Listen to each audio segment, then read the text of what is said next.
ونعوذ بالله من شرور أنفسنا ومن سيئات أعمالنا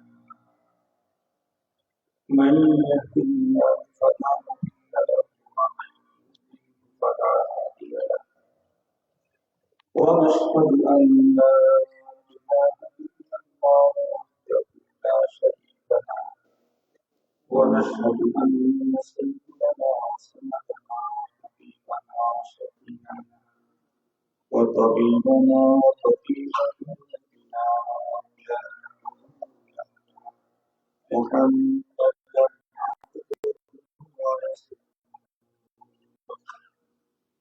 الذي أرسله بالحق إلى الخلق بشيرا ونذيرا وداعيا إلى الله وسراجا منيرا أما بعد فأعوذ بالله من الشيطان الرجيم بسم الله الرحمن الرحيم قل إن كان آباؤكم وأبناؤكم وإخوانكم وأزواجكم وعشيرتكم وأموال اقترفتموها وتجارة تخشون كسادها ومساكن ترضونها أحب إليكم من الله ورسوله وجهاد في سبيله فتربصوا حتى يأتي الله بأمره والله لا يهدي القوم الفاسقين. وقال النبي صلى الله عليه وسلم من أحب سنتي فقد أحبني ومن أحبني كان معي في الجنة أو كما قال عليه الصلاة والسلام.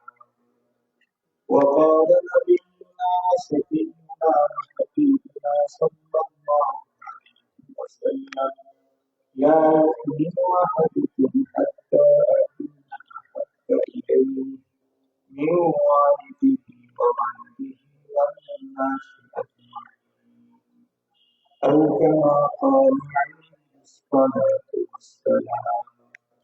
صدق الله مولانا العظيم وصدق رسوله النبي الأمي الكريم ونحن على ذلك من الشاهدين والشاكرين والذاكرين والحمد لله رب العالمين. اللهم صل على سيدنا مولانا محمد وعلى آله وأصحابه وبارك وسلم. اللهم صل على وعلى آله وسلم تسليما. আলহামদুলিল্লাহ, আজ 14 জানুয়ারি 2025 ইংরেজি মঙ্গলবার দারুল কোরআন মাদ্রাসা নজির বাজার দক্ষিণ সুরমা সিলেটের ইন্তেজামে আয়োজিত 38তম সালানা ওয়াজ মাহফিলের সদরে ইজলাস সম্মানিত সভাপতি মুআজ্জাজ হযরত উলামায়ে কেরাম, বিভিন্ন দ্বীনি মাদারিস থেকে আগত আজিজ তালাবা, বিভিন্ন অঞ্চল থেকে সমাগত সম্মানিত সুধী, সর্বপ্রথম মহান আল্লাহ পাকের দরবারে আলিশানে লাখ কোটি শুকর যে রব্বুল ইজ্জত বড় দয়া করে আমাদেরকে নানা জায়গা থেকে দ্বীনের নিসবতে কোরআন পাকের নিসবতে জান্নাতের আয়োজনে একত্রিত হওয়ার তৌফিক দিয়েছেন এবং হযরত উলামায়ে কেরামদের জবানে গুরুত্বপূর্ণ দ্বীনি আলোচনা শুনবার সুযোগ করে দিয়েছেন। সে মহান রবের দরবারে আমরা প্রত্যেকেই শুকরগুজার হচ্ছি। জবান খুলে ভক্তি সহকারে মহব্বত নিয়ে দিল থেকে আবেগের সাথে উচ্চ কণ্ঠে সকলেই পড়ে নিই আলহামদুলিল্লাহ। প্রথমে আমি ক্ষমা চেয়ে নিচ্ছি যে বয়ান করতেছিলেন ওনার কাছে, আফওয়ান। আসলে আপনাদের এই প্রোগ্রামে যথা টাইমে উপস্থিত হওয়ার জন্য গত রাত্রে প্রোগ্রাম করে আমি ঢাকায় যাইনি, কুমিল্লাতে ছিলাম। किंतु इंसान हजारों कोशिश से कुछ भी नहीं कर सकता है। आखिर वही हो जाता है जो सूरज को ढालता है। नसीब नसीब। আমি কুমিল্লা থেকে ব্রাহ্মণবাড়িয়ার দিকে বের হয়েছি। কিছু রাস্তা আসার পরে মনে হলো যে অ্যাক্সিডেন্ট হয়েছে, অনেক লম্বা টাইম লেগে যেতে পারে। এই কারণে আমরা একটা ছোট্ট রোড দিয়ে পিডার রোড দিয়ে ঢুকলাম। ঢোকার পরে মুসা আলাইহিস সালামের কওম যেমন ময়দানে দিকে ঘুরতেছিল, আমাদের কন্ডিশন সেম হয়ে গেছে। ঘুরে ঘুরে ঘুরে ঘুরে ঘুরে ঘুরে পরে জিজ্ঞেস করলাম, একজন বলে একটু সামনে তো কুমিল্লা, তো কুমিল্লা থেকে তো আসলাম। তো জবই হোক, আল্লাহ তাআলা যখন চাইবেন, যা চাইবেন তাই হবে, তখন হবে। তখন মাওলানা বয়ান করতেছিলেন অত্যন্ত সুন্দরভাবে, সুরারিত কণ্ঠে, অত্যন্ত মজাদার করতেছিলেন। আমি মাওলানাকে ডিস্টার্ব করার কারণে দুঃখিত আন্তরিকভাবে। আপনারাও কষ্ট পেয়েছেন, আপনাদের কাছেও আমি আফওয়ান, সরি। তো যেহেতু মাওলানার পুরো বয়ান আমি আমার কারণে বিঘ্নিত হয়েছি, এই জন্য মাওলানার বয়ানের সম্পূর্ণ দুটি কথা আপনাদের সাথে আলোচনা করি। নতুন স্বতন্ত্র কোনো সাবজেক্টের উপরে আমি আলোচনা না করি। মাওলানা আমাদের সামনে বলতেছিলেন রাসূল করিম সাল্লাল্লাহু আলাইহি ওয়াসাল্লামের প্রতি পৃথিবীর প্রতিটি বস্তু, জিনিস, মানুষ প্রত্যেকেরই ভালোবাসার বিষয়টা। বিলখুসুস এই পৃথিবীর সকল বস্তুই পয়গম্বরকে অস্বাভাবিক ভালোবাসতে। হাত্তাকে ওহুদের কথা উনি বর্ণনা করতেছিলেন, এই পাহাড় পয়গম্বরকে ভালোবাসতে, পয়গম্বর সাল্লাল্লাহু আলাইহি ওয়াসাল্লামকে পাথর ভালোবাসতে। হাদিসের কিতাবে আসছে বিশ্ব নবীজি নবী হওয়ার আগে মক্কাতে এক নির্ধারিত পাথরের কাছ দিয়ে যখন যাইতেন, তখন ওই পাথর মহানবী সাল্লাল্লাহু আলাইহি ওয়াসাল্লামকে সালাম দিত এই বলে, ওগো আল্লাহর রাসূল, আপনার প্রতি শান্তি বর্ষিত। তখন নবী নবুয়ত প্রাপ্ত হন নাই। পরবর্তীতে নবুয়তের পরেও যখন নবীজি ওই পাথরের কাছ নিকট দিয়ে যাচ্ছিলেন, তখন ওই একই সালাম পেয়েছেন। এটা কিতাবের মধ্যে আছে। তো পয়গম্বরের প্রতি মহব্বত, এটা হলো ঈমান। কথা বলেন, এটা কি? ঈমান। এই পৃথিবীর কোন একজন মানুষ পরপারে যদি মুক্তি পেতে চায়, তাহলে তার জন্য দুইটা পুঁজি লাগবে। কোরআনে হাকিম আল্লাহ তাআলা বলেন, ইন্নাল্লাযীনা আমানু ওয়া আমিলুস সালিহাতি কানাত লাহুম জান্নাতুল ফিরদাউসি নুজুলা। যে মানুষের কাছে দুইটা পুঁজি থাকবে, আল্লাহ বলেন তাকে আমি পরপারে জান্নাতুল ফিরদাউসে মেহমানদারি করব। সেই দুই পুঁজির প্রথমটা হলো ঈমান। ঈমান ছাড়া নেক আমলের কোন মর্যাদা নেই। ঈমানবিহীন নেক আমল পরপারে মূল্যহীন। ঈমানের সাথে নেক আমল যদি হয়, তাহলে নিরঙ্কুশ এই মানুষটি পরপারে জান্নাতুল ফিরদাউসের মেহমান হতে পারবে। ঈমান সবার আগে। ঈমান যে বস্তুগুলির প্রতি আমাকে অবিচল আস্থা বিশ্বাস রাখতে হবে, তার মধ্যে একটা হলো মহানবী সাল্লাল্লাহু আলাইহি ওয়াসাল্লাম সহ সমস্ত নবীদের প্রতি ঈমান। ঈমানের মৌলিক হলো তিনটা। একটা হলো তাওহীদ, আরেকটা হলো রিসালাত, আরেকটা হলো আখিরাত। কয়টা বললাম? তিনটা। তাওহীদ, রিসালাত, আখিরাত। এই তিনটার একটাই তো রিসালাত। আমার পয়গম্বর সাল্লাল্লাহু আলাইহি ওয়াসাল্লাম সহ সমস্ত নবীদের প্রতি বিশ্বাস, এটি আমাদের ঈমানের জন্য জরুরি। আমানতু বিল্লাহি ওয়া মালাইকাতিহি ওয়া কুতুবিহি, তারপরে যেন কি ওয়া রুসুলিহি। আপনারা যদি মনে করেন এ তো বক্তব্যের পড়া, এটা বক্তব্যের পড়া না, এটা কোরআনের সুন্নাহ, এটা কোরআনে পাকের সুন্নাহ, এটা ঈমান। মহানবী সাল্লাল্লাহু আলাইহি ওয়াসাল্লামের প্রতি ঈমান, সমস্ত নবীদের প্রতি ঈমান। সমস্ত নবীদের প্রতি ঈমান এটা জরুরি, সমস্ত নবীদের প্রতি মহব্বত এটাও জরুরি। আমাদের পয়গম্বরের প্রতি মহব্বত এটা আরো জরুরি। পয়গম্বর সাল্লাল্লাহু আলাইহি ওয়াসাল্লামের প্রতি মহব্বত ছাড়া এই পৃথিবীর কোন মানুষের ঈমান পরিপূর্ণতায় পৌঁছতে পারে না। এই কথা রাসূল করিম সাল্লাল্লাহু আলাইহি ওয়াসাল্লাম নিজেই বলেছেন, লা ইউমিনু আহাদুকুম হাত্তা আকুনা আহাব্বা ইলাইহি, তোমরা অতক্ষণ পর্যন্ত মুমিন পুরোপুরি হতে পারবে না যতক্ষণ পর্যন্ত আমি রাসূলকে অধিক মহব্বত না করবে। অধিক, সর্বাধিক মহব্বত সে তো আল্লাহকে। ওয়াল্লাযীনা আমানু আশাদ্দু হুব্বান লিল্লাহ, একজন মানুষের অন্তরে সর্বাধিক মহব্বত থাকবে কার? আল্লাহ। রাসূলের মহব্বত হতে হবে অধিক, সর্বাধিক আল্লাহর মহব্বত। অধিক মহব্বত যতক্ষণ পর্যন্ত না থাকবে মার চেয়ে, বাবার চেয়ে, সন্তানের চাইতে, এমনকি আমার নিজের জীবনের চাইতে, নবীজি বলেন ততক্ষণ পর্যন্ত তুমি মুমিনে কামিল হতে পারবে না। কোরআনে হাকিমে আল্লাহ তাআলা স্পষ্ট এই কথা বলে দিয়েছেন। কুল, ওগো রাসূল আপনি বলেন, ইন কানা আবাউকুম ওয়া আবনাউকুম ওয়া ইখওয়ানুকুম ওয়া আজওয়াজুকুম ওয়া আশীরাতুকুম ওয়া আমওয়ালুন ইকতারাফতুমুহা ওয়া তিজারাতুন তাখশাউনা কাসাদাহা ওয়া মাসাকিন তারদাউনা। আট বস্তুকে আল্লাহ তাআলা উল্লেখ করে বলেন, এই আট বস্তুর মহব্বত যদি তোমাদের অন্তরে আর তিন বস্তুর চাইতে বেড়ে যায়, সেই তিন বস্তু কি?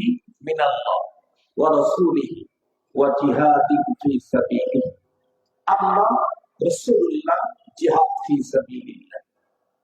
এই তিন বস্তুর চাইতে যদি পূর্বের উল্লেখিত আট বস্তুর প্রতি তোমাদের মহব্বত বেড়ে যায়, আল্লাহ বলেন ফাতারাব্বাস, তাহলে অপেক্ষা করো।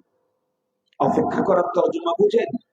ছোটবেলায় আমরা অনেক সময় স্কুল মাদ্রাসা যাওয়া বাদ দিয়ে খেলাধুলা করতে গেছি। তো বাবা তখন বাসায় এসে শুনছে যে পড়তে যায়নি, বাবা আমাকে খোঁজার জন্য বের হয়েছে। একটা পর্যায়ে আমাকে পেয়ে গেছে, আমি বাবার হাতে লাঠি দেখে দৌড় দিয়েছি, বাবাও পিছনে পিছনে ধাওয়া করছে। কিছুটুক যাই আর পিছনের দিকে তাকায় দেখি আব্বু আসছে কিনা। একটা পর্যায়ে যখন দেখি যে আব্বু দাঁড়িয়েছে, তখন আমরাও দাঁড়াই। দাঁড়ানোর পরে বাবা কি করতেন? লাঠিটা উঁচু করে বলতেন দাঁড়া। তার মানে কি? পুরস্কার দিবেন না পানিশমেন্ট দিবেন? লাঠিটা উঠানিয়েছে, কথা বলেন না কেন? পুরস্কার না পানিশমেন্ট? পানিশমেন্ট। আল্লাহ পাক বললেন ফাতারাব্বাস, যদি তোমাদের অন্তরে তিন জিনিসের চাইতে আট জিনিসের মায়া বেশি হয় তাহলে না।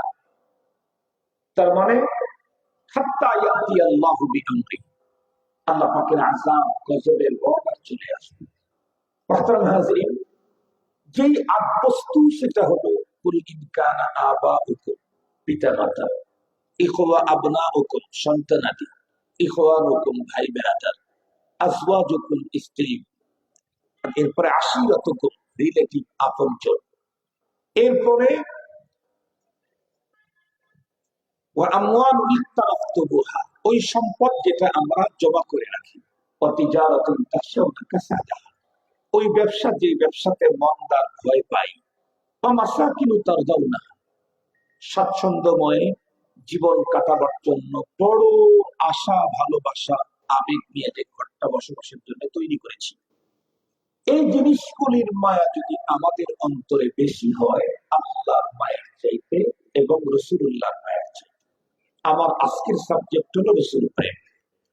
তাহলে আল্লাহ বলেন তুমি অপেক্ষা করো হাত্তা ইয়াতি আল্লাহু বিআমরিহি, আল্লাহ পাকের আযাব এসে যাবে।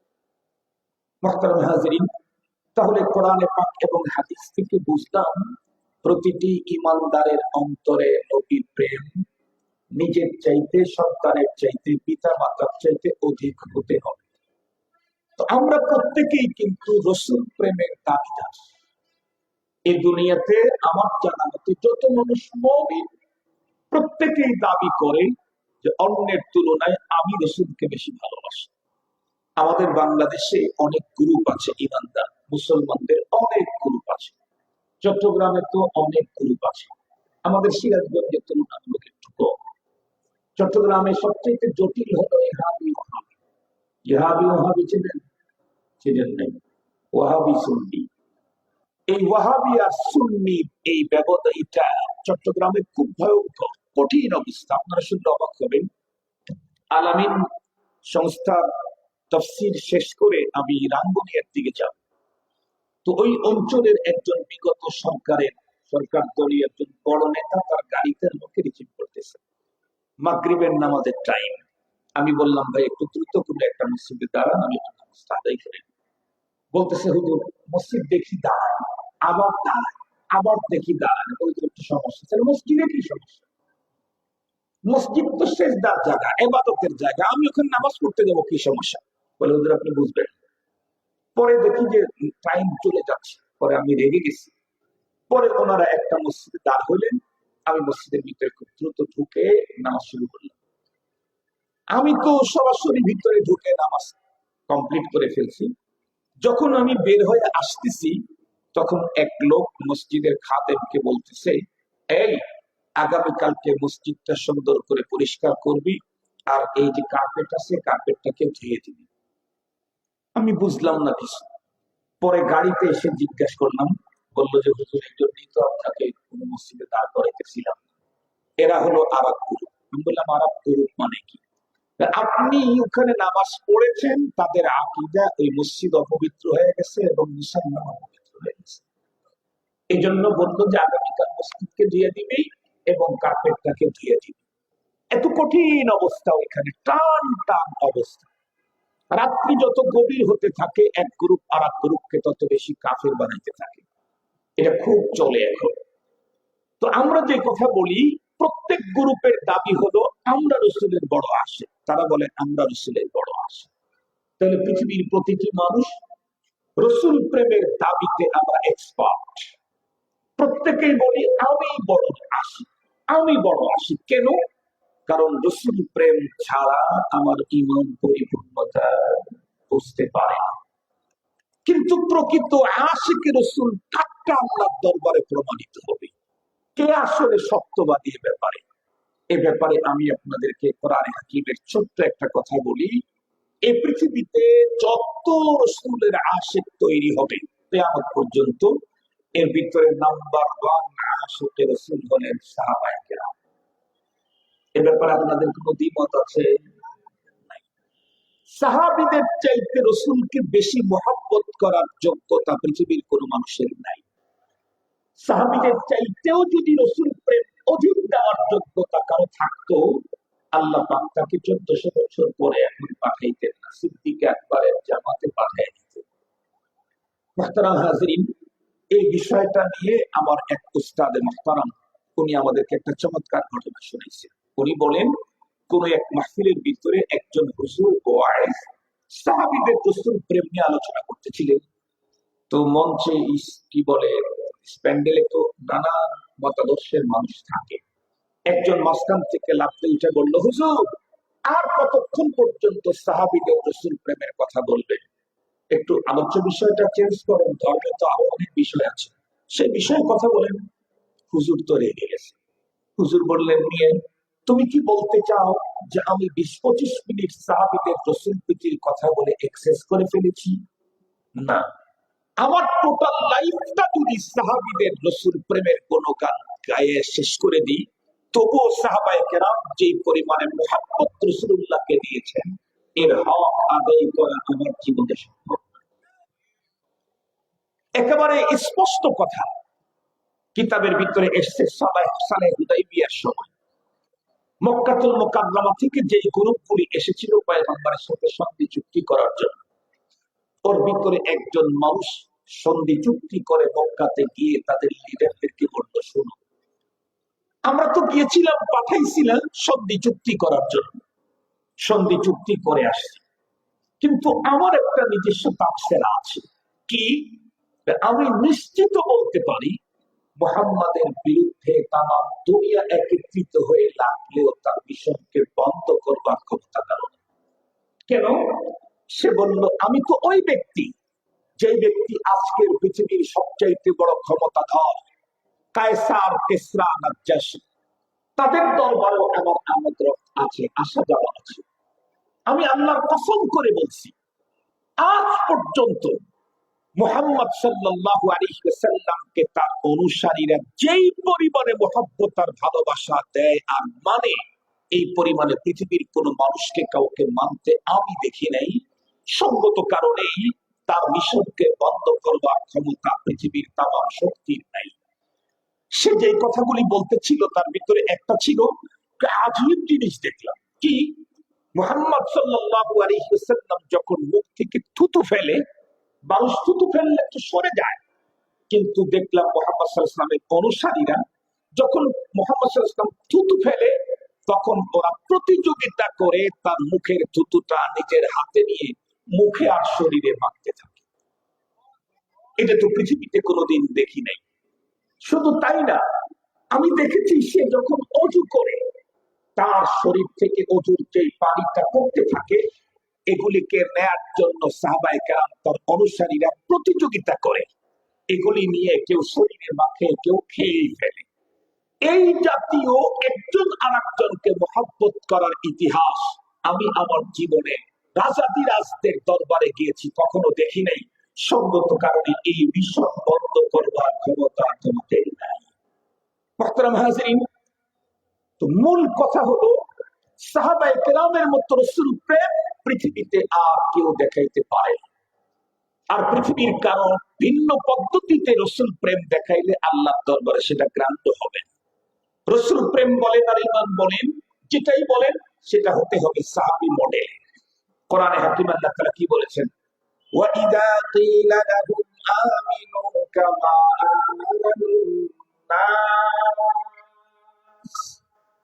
আল্লাহ পাক স্পষ্ট বলেন, মুনাফিকদেরকে যখন বলা হতো তোমরা ঈমান আনো কেমন, কামা আমানান নাস, যেমন ঈমান এনেছে লোকেরা, সাহাবায়ে কেরাম, আবু বকর, ওমর, ওসমান, আলী। আল্লাহ বলেন নাই কামা আমানাত রাসূল, ঈমান আনো যেমনটি ঈমান এনেছে রাসূল, তা বলেন নাই। আল্লাহ বলেন নাই আমিনু কামা আমানান নবী, নবী যেমন ঈমান এনেছে সে তেমন ঈমান আনো, এ কথা বলেন নাই। আল্লাহ কি বলেছেন, আমিনু কামা আমানান নাস, নাস মানে সাহাবায়ে কেরাম। সাহাবায়ে কেরামের মতো ঈমান আনতে আমাদেরকে অর্ডার করেছেন। আর কিয়ামত পর্যন্ত যত মানুষ সাহাবীদেরকে অনুকরণ করবে তাদের প্রতি রব্বে কারীমের সন্তুষ্টির ঘোষণা কোরআনে হাকিম আল্লাহ দিয়ে দিয়েছেন। আল্লাহ তাআলা বলেন, السابقون الأولون من المهاجرين والأنصار والذين اتبعوهم بإحسان رضي الله عنهم ورضوا عنه وأعد لهم جنات تجري تحتها الأنهار।